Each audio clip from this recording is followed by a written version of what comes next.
Olá, tudo bom? Iniciando então o nosso conteúdo do semestre, a aula de hoje é sobre lesão celular irreversível, num contexto então de apoptose e necrose. Vamos relembrar alguns tópicos estudados antes desse tema da aula de hoje. Pensando em alterações morfológicas e funcionais, a nossa célula normal, ela recebe aquele estímulo lesivo, como pode ser um estresse, um patógeno, neste contexto. Primeira coisa, ela vai sofrer uma adaptação celular. Como a gente viu, existem alguns tipos de adaptação, como a hipertrofia, atrofia, displasia. Na retirada deste estímulo lesivo, a célula retorna à sua homeostasia. Só que se esse estímulo ele também for tão forte, tão constante, que a célula não tem essa capacidade de se adaptar, ela começa a sofrer as lesões celulares, que a gente viu que ela pode ser dividida em reversível e irreversível. No contexto da reversível, nós vimos, por exemplo, acúmulos celulares, acúmulo de gordura, líquido, até de proteínas, neste contexto. E se esse estímulo continuar na célula, a célula então agora ela vai sofrer uma lesão irreversível, quer dizer, morte celular. E aí pode acontecer por necrose e apoptose. Existem outros tipos? Existem, mas vamos focar nos dois principais, necrose e apoptose. É a morte celular. Nesse contexto, então, relembrando alguns tópicos de lesão reversível e irreversível de adaptação. Então, a célula pode sofrer tudo isso e, infelizmente, não se recuperar desses agentes lesivos e ser induzida à morte como resultado final. E qual que é a visão geral de tudo isso? Quando a gente for pensar em lesão reversível, quer dizer que a gente consegue retornar a homeostasia celular, retornar aquele equilíbrio. Então, são formas leves e alterações morfológicas e funcionais nas células. Como, por exemplo, o aumento por conta de acúmulo de líquidos, acúmulo de gordura, o influxo de cálcio, alterações numa hipertrofia de organelas, como mitocôndria, citoesqueleto, retículo endoplasmático. Já no contexto de lesão irreversível, você já coloca entre parênteses aí para não esquecer, é a morte celular. Então, a célula morre. Com a persistência do dano, não consegue retornar à homeostasia e ela tem que então ativar os seus mecanismos de morte. Nesse contexto, a aula de hoje então vai focar nessa parte em necrose e apoptose, tipos de necrose e as vias de apoptose. Então, como objetivo de aula de hoje é entender o papel, melhor dizendo, entender os mecanismos de morte celular num contexto de necrose e os tipos de lesões celulares que temos, e no contexto de apoptose, entender as vias por quais essas células são induzidas à morte celular. Existem duas e elas serão abordadas mais para frente no decorrer da aula. Então, por que a célula tem que morrer? Quais são os princípios e quais são os mecanismos que ela não consegue voltar a essa homeostasia? Pensando nisso, olha, existem 3 critérios que a gente identifica uma célula morta. Primeiro, se ela perder a sua capacidade da membrana plasmática de ser permeável.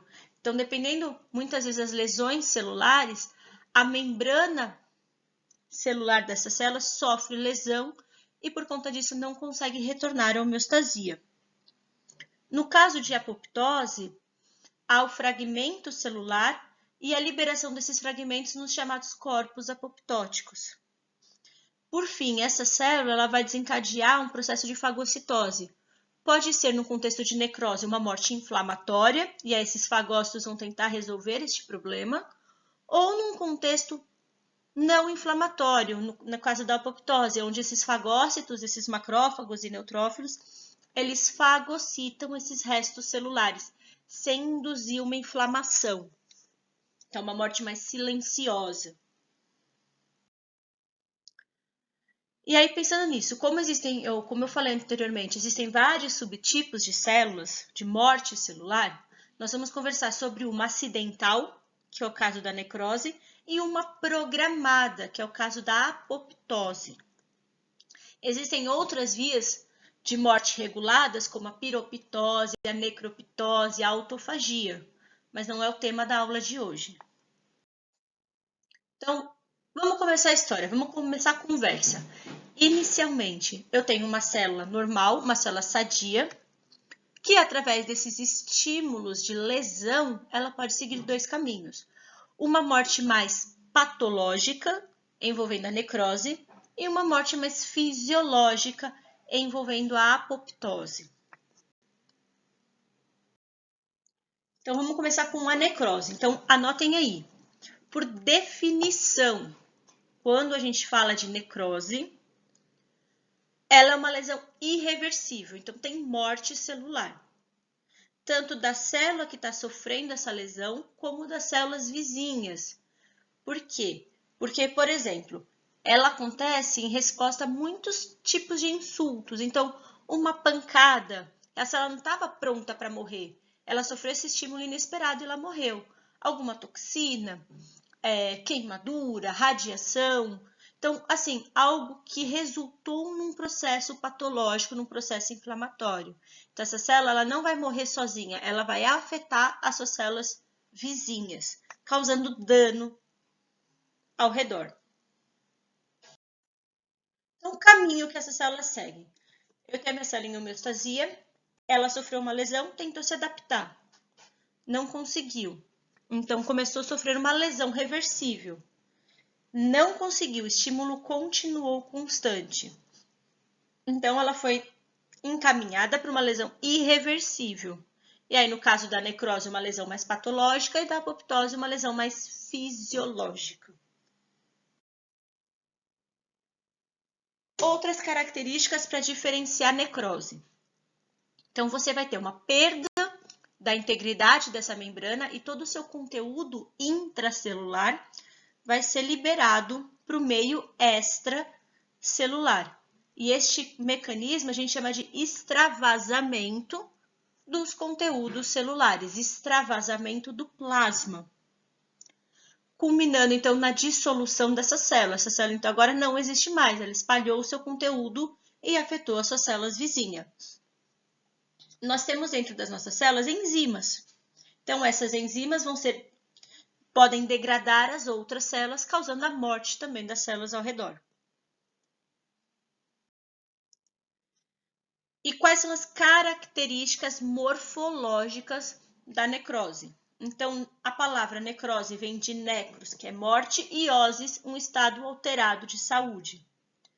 Antigamente, e por definição, esse tipo de morte também ele era considerado como oncoses, que significa inchaço, mas por terminação ou já pelo nome da palavra, o uso da palavra, ficou como necrose. Então, as características da necrose que vocês vão poder diferenciar da apoptose. Então, isso é uma excelente questão para a prova, tá? Anotem aí. Na necrose, há o aumento do volume celular. Então, a célula aumenta de tamanho, ela incha.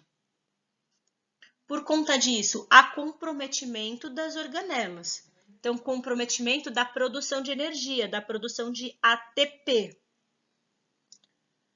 Na parte nuclear, há a condensação da cromatina. Então, essa cromatina, esse DNA, todo esse conteúdo genético começa a se condensar. E a redução do volume do núcleo, então, o tamanho do núcleo. E a gente chama isso de picnótico. Então, o núcleo fica menor. Por conta desse aumento de tamanho, há uma desorganização das organelas dentro do citoplasma. Então, uma desorganização citoplasmática. E a célula aumenta de tamanho e a membrana plasmática perde a sua integridade. Consequência disso, ela rompe e há o extravasamento do conteúdo intracelular para o meio extracelular. Em etapa, é o seguinte, a célula sofre uma lesão, ela resulta então no aumento do seu volume celular. A agregação da cromatina e uma desorganização nesse citoplasma por conta disso. A perda da integridade da membrana plasmática e a ruptura. O conteúdo é liberado, causando dano às células vizinhas. Tem um vídeo bem bacana que eu vou mostrar para vocês agora, então, como essa célula quais são os eventos e vocês veem como é rápido a indução de uma necrose. Então, reparem nessas células, existe um corante verde que marca dentro da célula. Então, a célula que vai morrer, como ela aumenta de tamanho e perde essa integridade da membrana, o corante entra, podendo marcar. Então, ó, ali no canto superior, já tem uma célula explodindo. Mas reparem nessas três em destaque do vídeo. Olha, ela começa a aumentar de tamanho, aumentar, e ela explode. Todo o conteúdo agora é espalhado ao redor.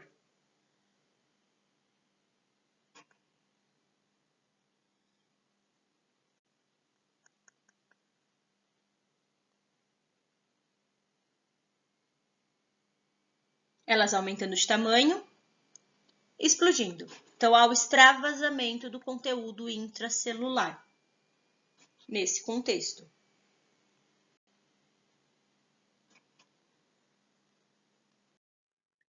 E aí, como a gente consegue diferenciar essas mortes na histologia? Existem características, principalmente quando a gente for olhar o núcleo das células em apoptose. Então, ó, em B, primeiro em A. Em A, as células estão vivas, estão normais. Então, a gente consegue ver que elas têm um núcleo, ou melhor, essa parte pintadinha de basofilia, esse roxo, um núcleo bem parecido entre as células. Já em B, a gente pode ver que a célula está começando a diminuir o tamanho. Então, há uma piquinose. Outra coisa que acontece com esse núcleo no decorrer do processo de apoptose é em C. O que é isso? É a cariorrex, uma distribuição irregular da cromatina. Então, vocês estão vendo que elas não estão mais condensadas, elas estão meio que espalhadas. Em D, é a continuação dessa cariorrex, só que agora há o fragmento nuclear. Esse núcleo está ficando separado em pedacinhos. E em E também acontece a dissolução da cromatina, então o desaparecimento, que é um evento também já mais tardio nesse contexto de necrose. Então, aqui, alterações citoplasmáticas. Então, o aumento dessa eosinofília, então, o aumento dessa parte rosada, das proteínas citoplasmáticas são desnaturadas e se ligam à eosina, e em parte também por conta dessa perda do RNA. Perde, então, essa característica roxa na célula, do núcleo arroxeado.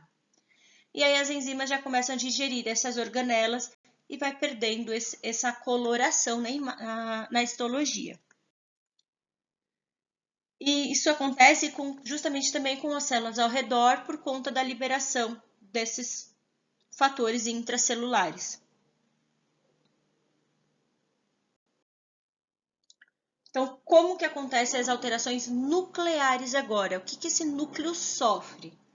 Então, vamos pensar a degradação da cromatina e do DNA, que é um evento também marcante, dá para diagnosticar e visualizar em histologia. Então, atividade de enzimas, como a desoxirribonuclease, que vai degradar este DNA. Então, acontece a piquinose, que é a retração nuclear e o aumento dessa basofilia. Então, ele vai ficar esse DNA condensado numa massa sólida, só que um núcleo menor. Já o cariorrex, esse núcleo piquinótico começa a sofrer uma fragmentação, então a gente vai ver dentro dessa célula vários pedacinhos de núcleo. E 1 a 2 dias depois deste processo, há o desaparecimento deste núcleo, a cariólise. Então, em histologia, a cariólise é essa diminuição do núcleo, né, esse desaparecimento do núcleo, como a gente pode observar aqui na imagem. Esse núcleo começa a perder essa cor arroxeada e desaparecendo. Já na piquinose, a diminuição do tamanho do núcleo, então uma redução por conta da condensação da cromatina, mas ele ainda permanece corado. E já na cariorrex, a gente tem essa fragmentação do núcleo. Então, a gente consegue também detectar isso. E aí, esses tipos de lesões, eles afetam o macro. Então, eles afetam o tecido. E cada tipo de necrose vai ter o seu padrão. Essas necroses, então, teciduais, são um conjunto de células em um tecido ou órgão. Então, vai ter a morte deste tecido e, dependendo do caso, a morte do órgão inteiro. E aí existem vários padrões morfológicos para diferenciar uma necrose da outra. E aparências macroscópicas distintas. E aí, nesse contexto, essas lesões, elas podem também ser tecido específico e liberar fatores na circulação que a gente consiga detectar essa necrose, essa lesão celular. Então, quando a célula começa a sofrer este dano, há o extravasamento de proteínas intracelulares que caem na circulação e a gente consegue quantificar em exames laboratoriais. Por exemplo, um marcador cardíaco, a troponina. Então, é um marcador também para usar como uma lesão cardíaca, um infarto. Marcadores hepáticos. Então, a gente tem vários marcadores hepáticos envolvidos aí. A gente tem a fosfatase alcalina, a AST, a ALT, ou conhecidas como TGO, TGP. Outros marcadores neste contexto. Então, para cada órgão, por conta da lesão, há um marcador específico de lesão. E quais são os padrões, as classificações desse tipo de necrose? Nós temos necrose coagulativa, liquefativa, gangrenosa, caseosa, gordurosa e fibrinosa. E aí o padrão macro dessas lesões são bem diferentes umas das outras. No contexto de necrose, então, coagulativa, anotem aí. A arquitetura do tecido, ela permanece preservada, então o tecido permanece firme. O problema aí que aconteceu nessa necrose de coagulação é o bloqueio da proteólise, então essas células houve uma desnaturação. Persistência, depois de alguns dias ou semanas, essas células começam a morrer. E aí as nossas células do sistema imune nesse contexto são recrutadas para o sítio de necrose e começam a digerir essas células mortas. E, finalmente, então, esses restos de células mortas são fagocitados. Um exemplo onde acontece esse tipo de necrose é nos infartos. É uma área, então, isquêmica, vai ficar uma área mais esbranquiçada. Então, acontece frequentemente por conta de uma interrupção de sangue, então, a desnaturação da proteína. E o órgão vai ficar, então, ele vai ficar mais pálido, vamos por assim. Observem aqui, nesse rim. Esse rim, então, a área na seta vermelha apontada é uma área que teve seu aporte sanguíneo bloqueado e as células aí morreram. Então, vocês conseguem ver que a arquitetura do tecido está preservada, o formato do órgão está preservado, mas a área que sofreu essa morte, ela perdeu a sua coloração, porque as células ali morreram. Diferente se a gente for pensar numa necrose liquefativa. Então, ela acontece principalmente por infecções, então infecções bacterianas, locais ou fúngicas. Vai existir o acúmulo das células inflamatórias do sistema imune aí, que vão digerir este tecido, dando uma aparência de um tecido mais degradado. Então, esse tecido ele vai ficar degradado, a gente vai perder a arquitetura deste tecido. Então, há também a morte por hipóxia aí, por alguns motivos desconhecidos, leva a uma necrose liquefativa. Mas não importa qual a causa, a origem dessa necrose. Essa característica quer dizer o quê? A liquefação digere essas células mortas, tornando esse tecido uma massa viscosa e líquida.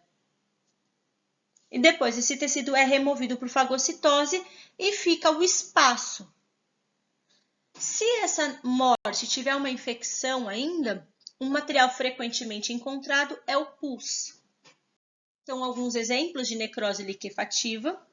Então, ela é uma morte enzimática deste tecido, frequentemente estão observada no cérebro, na suprarrenal, também encontrada na mucosa gástrica. E aí, quando encontrada com uma infecção bacteriana, lesões purulentas. A zona da necrose, então, perde essa característica do tecido e começa a apresentar uma consistência mole, semifluida. Então, aqui a gente pode observar algumas lesões nessas imagens. E aqui também mostrando principalmente essa necrose um infarto no cérebro. Mostra que a região afetada ali pela seta preta tem uma degradação líquida, essa massa ela perde essa arquitetura do tecido. Já a necrose gangrenosa não é um padrão específico de morte, mas ele é um termo usado na prática clínica. Então, os membros mais acometidos são os membros, mais comum na perna, nos dedos, que é o aporte, é a perda do aporte sanguíneo. Então, ele pode sofrer uma necrose por coagulação e, a consequência disso, desenvolver uma necrose gangrenosa. E quando essa infecção bacteriana se sobrepõe, a necrose de coagulação é modificada para essa ação liquefativa. E aí fica uma gangrena úmida. Então, é uma evolução dos outros tipos de necrose e a perda deste membro.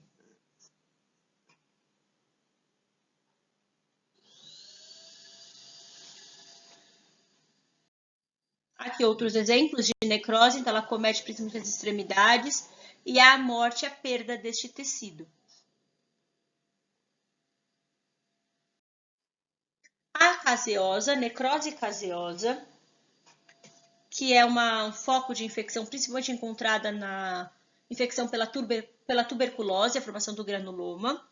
Esse caseoso ele significa semelhante a queijo. Então, a aparência dessa lesão, principalmente um queijo derretido ainda, para piorar a situação. É uma aparência friável, branca amarelada, com essas áreas de necrose. A gente pode observar numa microscopia essas células rompidas, fragmentadas também. E a arquitetura do tecido ela é completamente obliterada. Seus contornos eles não são mais distinguíveis. Ao contrário da necrose de coagulação, que a gente consegue ver todo o tecido por si só. Nessa morte, a gente não consegue mais determinar a arquitetura deste órgão, deste tecido. Então, nesse contexto, a principal característica é isso, a transformação dessas células necróticas em uma massa homogênea, não tendo como distinguir. Então, aqui, um pulmão tuberculose, essa parte esbranquiçada é a região de necrose caseosa. Ela perdeu toda a arquitetura do tecido.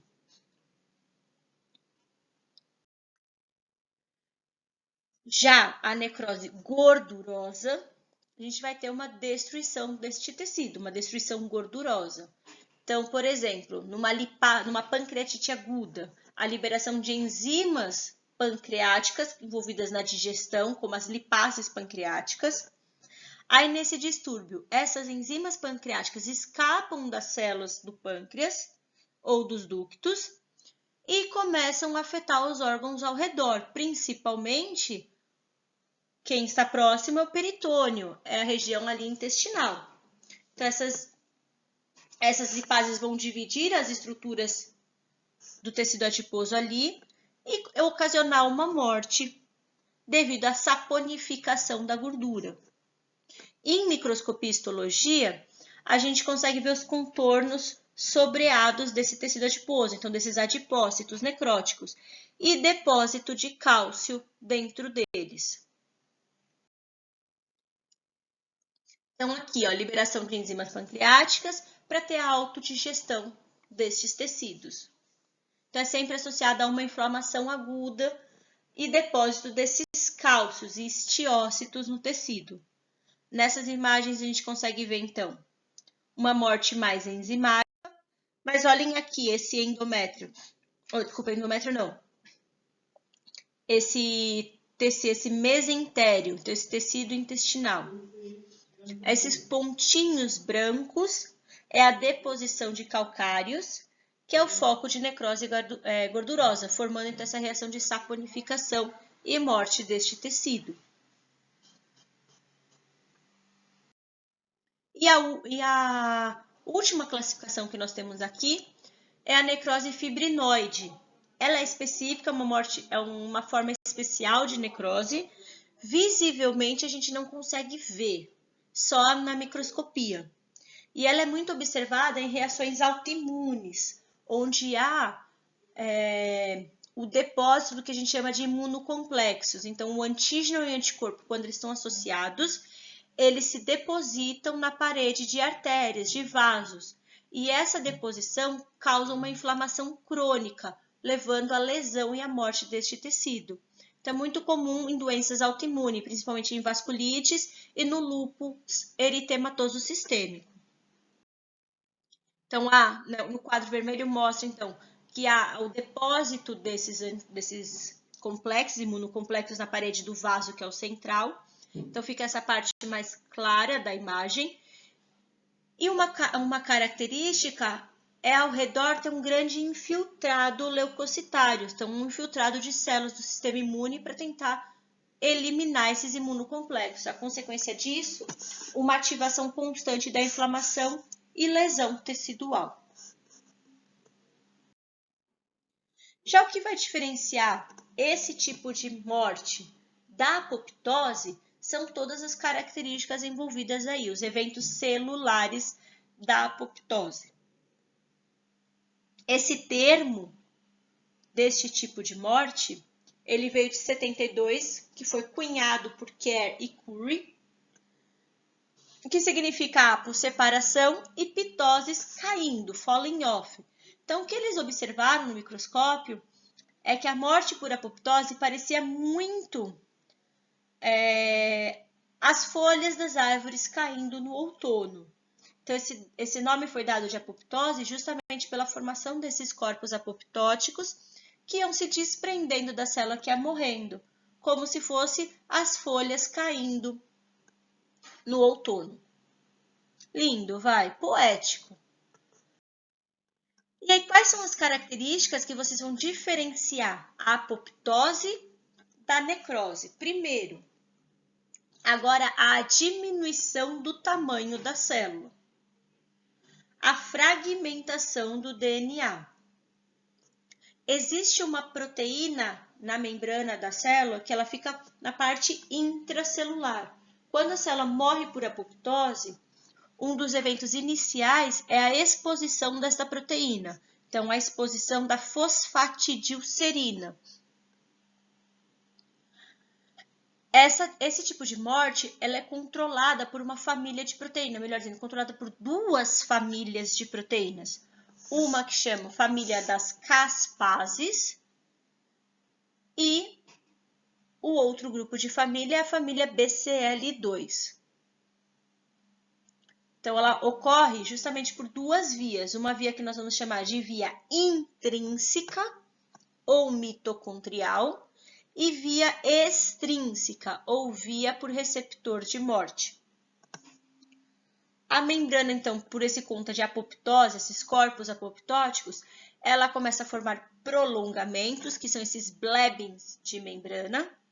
E esses blebins, eles são, então, desprendidos da célula, formando os corpos apoptóticos. Então, essas são as diferenças, as características que vão diferenciar a apoptose da necrose.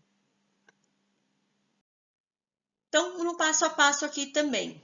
Em que momentos que ocorre isso? Então, na formação dos órgãos, na organogênese, na nossa hematopoiese, na reposição morfológica dos tecidos, na atrofia de algum órgão ou em algum dano celular.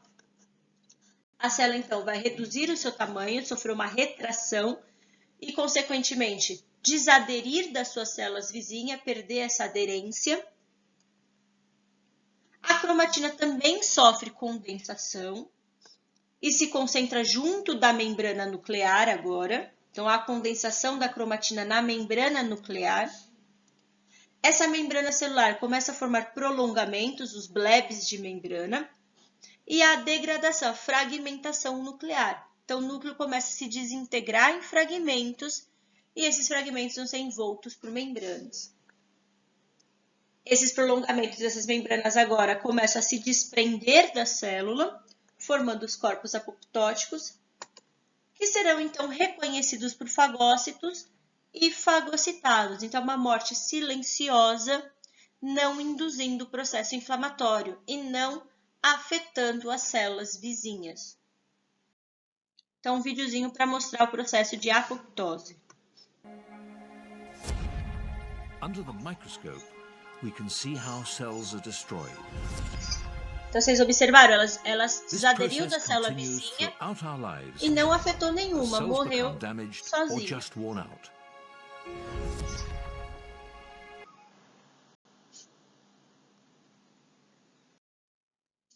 E onde ocorre a apoptose?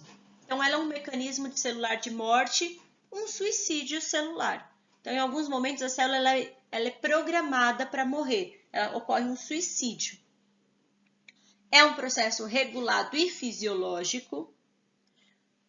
Outro exemplo, ela elimina células indesejáveis do nosso corpo para que não causem problemas, danos. A membrana, agora, ao invés de explodir, ela permanece intacta e íntegra. Há a formação dos corpos apoptóticos, que serão fagocitados e não desencadeia o processo inflamatório. Quando ocorre? Pode ocorrer quando a célula é privada de algum fator de crescimento, fatores para sua sobrevivência. Também ela é desencadeada quando há um dano celular, quando as proteínas, lembram quando a gente falou em acúmulos celulares, que tinha problemas na síntese de proteína, no dobramento de proteína que ia se acumulando? Então, se esse acúmulo não for restabelecido, a célula não voltar à homeostasia, é um jeito da célula morrer para não causar mais danos. Então, DNA celular ou proteínas danificadas, que não tem reparo, a célula entra num suicídio. Então, é um tipo de morte que demanda energia, demanda um rigor. E acontece em situações específicas. É um sistema bem organizado, bem regulado. E é uma função normal que não está necessariamente associada a algum distúrbio patológico. Então, é algo fisiológico. Então, onde ela é fundamental?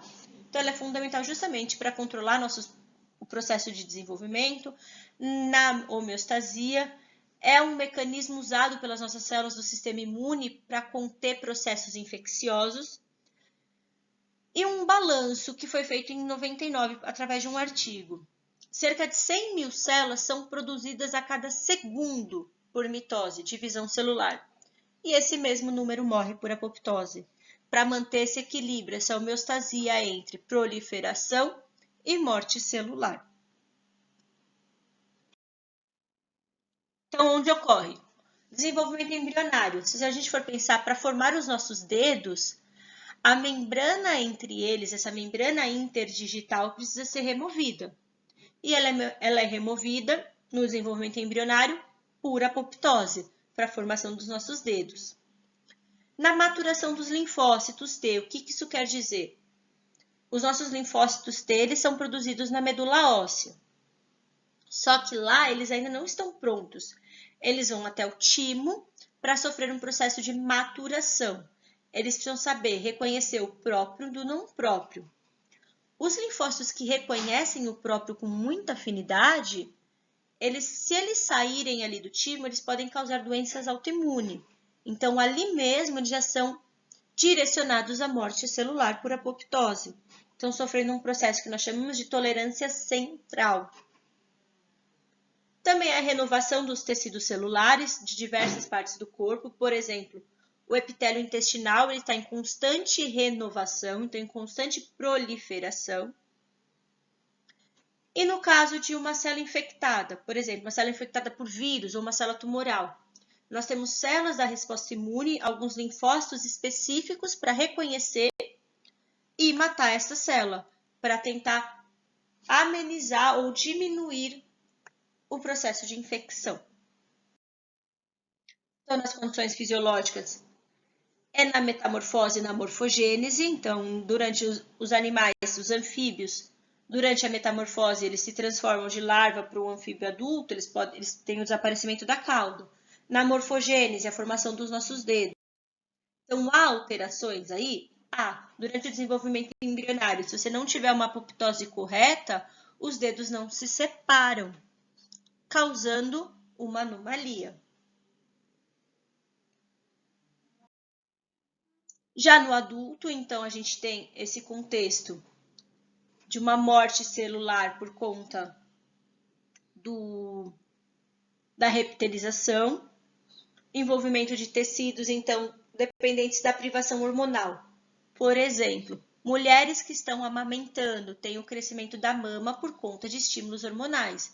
Depois que tem o desmame, essa mama regressa ao tamanho normal. Então, as células que proliferaram ali são induzidas à morte porque está faltando o hormônio que faz elas desenvolver. No mesmo caso, isso acontece na menopausa. Sem os hormônios que estimulam os ovários, eles têm justamente essa atrofia da glândula, então essa morte desses tecidos. Como eu havia falado anteriormente, no timo, então tem essa seleção dos linfócitos e a morte das células infectadas pelas células do sistema imune. E caso a célula já tenha cumprido o seu papel no nosso corpo, elas também são induzidas à morte celular. Um exemplo são os neutrófilos durante uma resposta. Eles fagocitam e morrem junto com o que foi fagocitado. Em condições patológicas agora, então uma lesão de DNA, radiação, alguns quimioterápicos, algumas drogas, extremas temperaturas, hipóxia, leva justamente à morte celular. Então, algum dano de DNA, alguma mutação do DNA, ativa também essa maquinaria para induzir a apoptose. O acúmulo de proteínas anormalmente dobradas também desenvolve este processo, desencadeia este processo. Então, certas infecções também desencadeiam. E a atrofia patológica, então uma obstrução de um ducto, por exemplo, de um órgão muito irrigado. Ali vai faltar, então, vai ter uma hipóxia, vai faltar o aporte de oxigênio, e essas células, então, por falta de nutrientes, vão ser desencadeadas, vão ser direcionadas à morte por apoptose. E aí é uma morte tão importante, tão orquestrada, que foi Prêmio Nobel de 2002, de Fisiologia e Medicina, para esses 3 pesquisadores que descobriram este processo em um nematodo, em uma minhoca, que é o C. elegans. Então, eles descobriram que no desenvolvimento embrionário desse nematodo, que contém 1.090 células, 131 sempre morriam no mesmo período de desenvolvimento, independente. Eles olharam vários animais, vários C. elegans, eles viram que no mesmo período do seu desenvolvimento morriam 131, não 130, não 132. E eles começaram a ver quais esses genes que desencadeavam esse processo.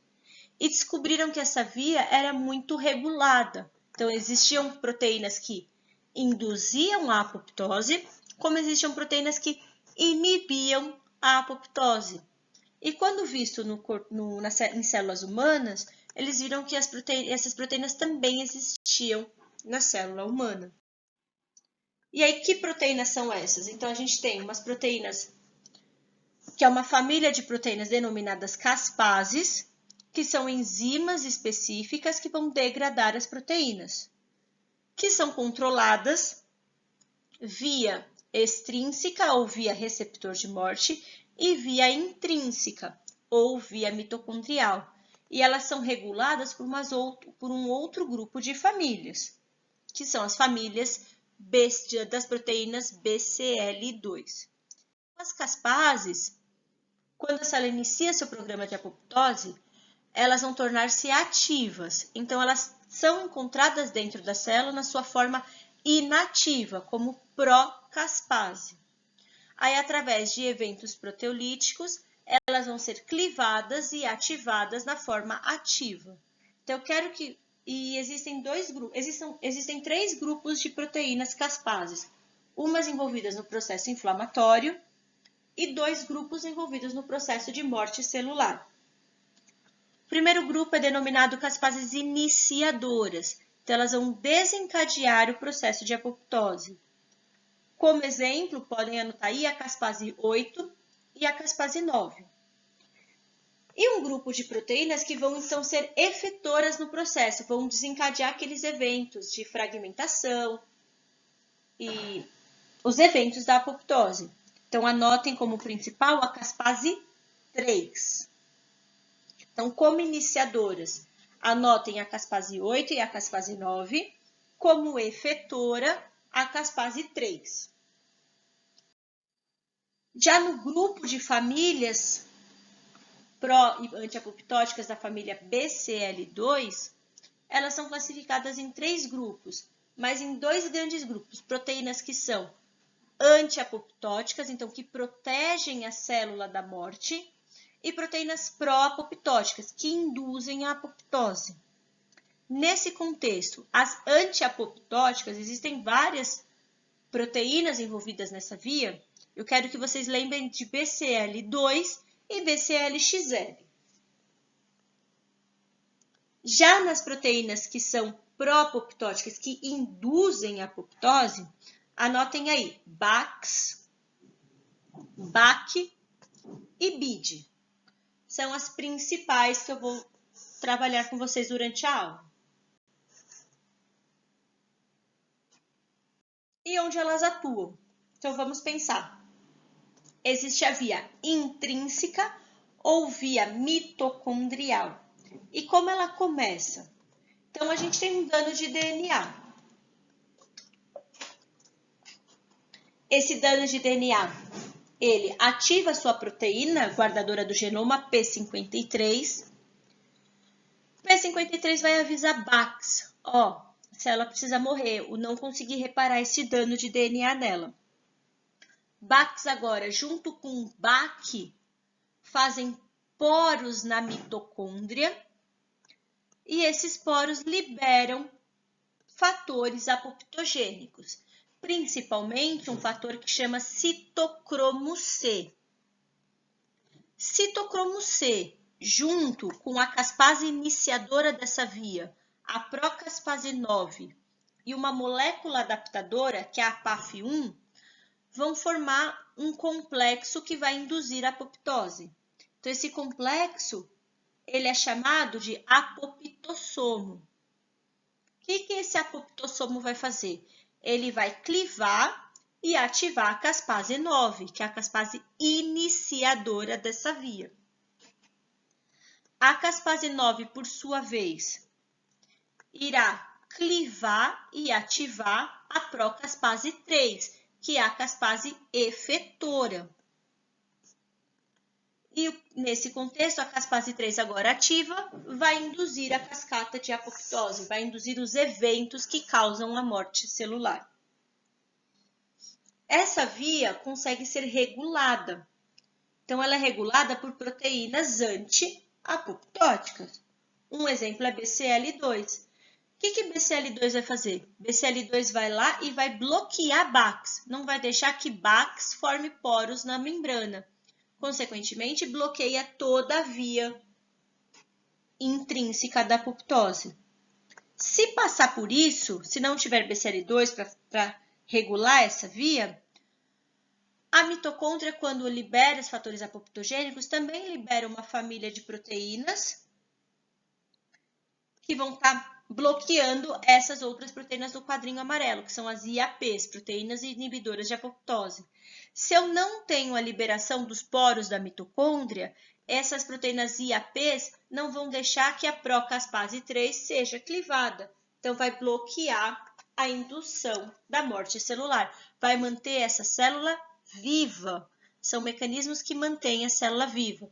Por isso que é uma morte organizada e regulada. Ela não é ativa todo o tempo. Existem proteínas que induzem, mas também existem proteínas que bloqueiam a morte celular. Já na via extrínseca da apoptose, ela acontece pela membrana celular. Existem receptores ali que nós iremos chamar de receptores de morte, como, por exemplo, CD95 ou FAS, FAS. Precisa acontecer um estímulo de morte, um estímulo de lesão, e esse estímulo vai ligar o receptor com o seu ligante. Então, aqui no exemplo, CD95 com CD95 ligante. Em outros nomes, FAS com o faz ligante, o faz L. Essa ligação vai recrutar uma molécula adaptadora, que é FAD, e a caspase iniciadora dessa via, que é a procaspase 8, formando um complexo denominado DISC, que é um complexo de sinalização de indução de morte. Esse complexo, então, ativa a procaspase 8 em caspase 8, e agora essa caspase 8 ela pode, por uma via, ativar diretamente a procaspase 3,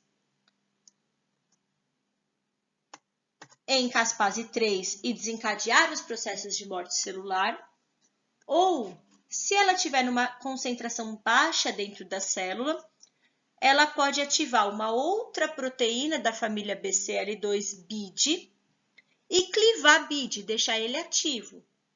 Então, BID, na sua forma ativa, vai até a mitocôndria e desencadeia os processos de apoptose.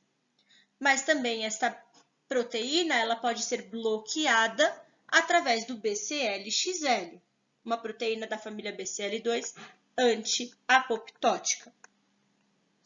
Mas como a outra via intrínseca é regulada para não induzir morte, a via extrínseca também é regulada para não induzir morte.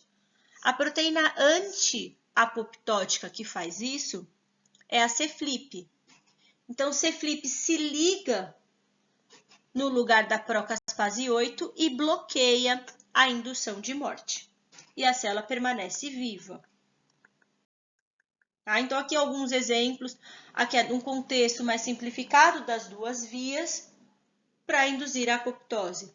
Os eventos após toda a ativação dessa maquinaria é a formação dos corpos apoptóticos e o seu reconhecimento através dos fagócitos. Então, ela tem reguladores positivos, então proteínas pró-apoptóticas que induzem morte, como alguns genes supressores tumorais, AP53, ou no caso de algum câncer, genes que inativam essas vias ou estimulam essas vias. E reguladores negativos, proteínas anti-apoptóticas, que dão sinais de sobrevivência para a célula. Muito disso, o tumor usa isso. Ele ativa esses genes supressores para que não induza a morte. Então, ele consegue ativar, ele consegue inibir os genes e induzir uma proliferação. E como a gente vai detectar? Existem várias técnicas de detecção de apoptose. Uma delas é a técnica de túnel, que a gente, através de microscopia de fluorescência, então a célula vai com um corante específico, que é túnel, vai detectar o DNA fragmentado dessas células. Então, a célula que estiver morrendo por apoptose, que tiver o seu conteúdo de DNA fragmentado, ela vai ficar com um núcleo bem verde. E a célula que está viva, por não ter o seu DNA ainda fragmentado, um verde mais clarinho. Então, olhem aqui, ó, onde tem túnel negativo, quer dizer que a célula está viva. Túnel positivo quer dizer que a célula entrou em apoptose, o DNA já está fragmentado. Outra técnica que dá para fazer é uma imunofluorescência. Então, a gente consegue ver se essas caspases estão ativas. Então, a gente cora essa célula com anticorpos para as caspases e quando elas estiverem ativas, a célula vai brilhar a cor que a gente marcou. Então, a gente também analisa isso por microscópio de fluorescência. Aqui, por exemplo, tudo que está em azul, em DAP, é o núcleo da célula. Em vermelho, uma proteína de interesse, em verde, a outra proteína de interesse. Então, a gente consegue ver quanto dessa célula está ativada para morte celular. Por microscopia óptica, também a gente consegue ver justamente esses corpos apoptóticos. Por uma microscopia eletrônica, a gente consegue ver justamente o desprendimento dessas células dos corpos apoptóticos. Então, aqui, por exemplo, numa microscopia, então só visualmente, no campo óptico, a imagem de cima a gente tem células normais, células vivas. Nesse caso, não são células normais, são células tumorais. E embaixo, o ST é a célula viva sem um tratamento. e 3 condições de tratamento. Então, 3 drogas que atuam para induzir morte celular. Como a gente pode ver, após o tratamento, as células entraram em apoptose. Olha os corpos apoptóticos sendo desprendidos, a célula diminuindo de tamanho, não afetando as células vizinhas. Ok? Deu para entender? E aí, outro método de diagnóstico, de detecção, é por citometria de fluxo. É um aparelho, a gente primeiro prepara essas células com corantes específicos, e nesse aparelho a célula passa uma de cada vez, e lasers específicos vão detectando essas cores, essas alterações.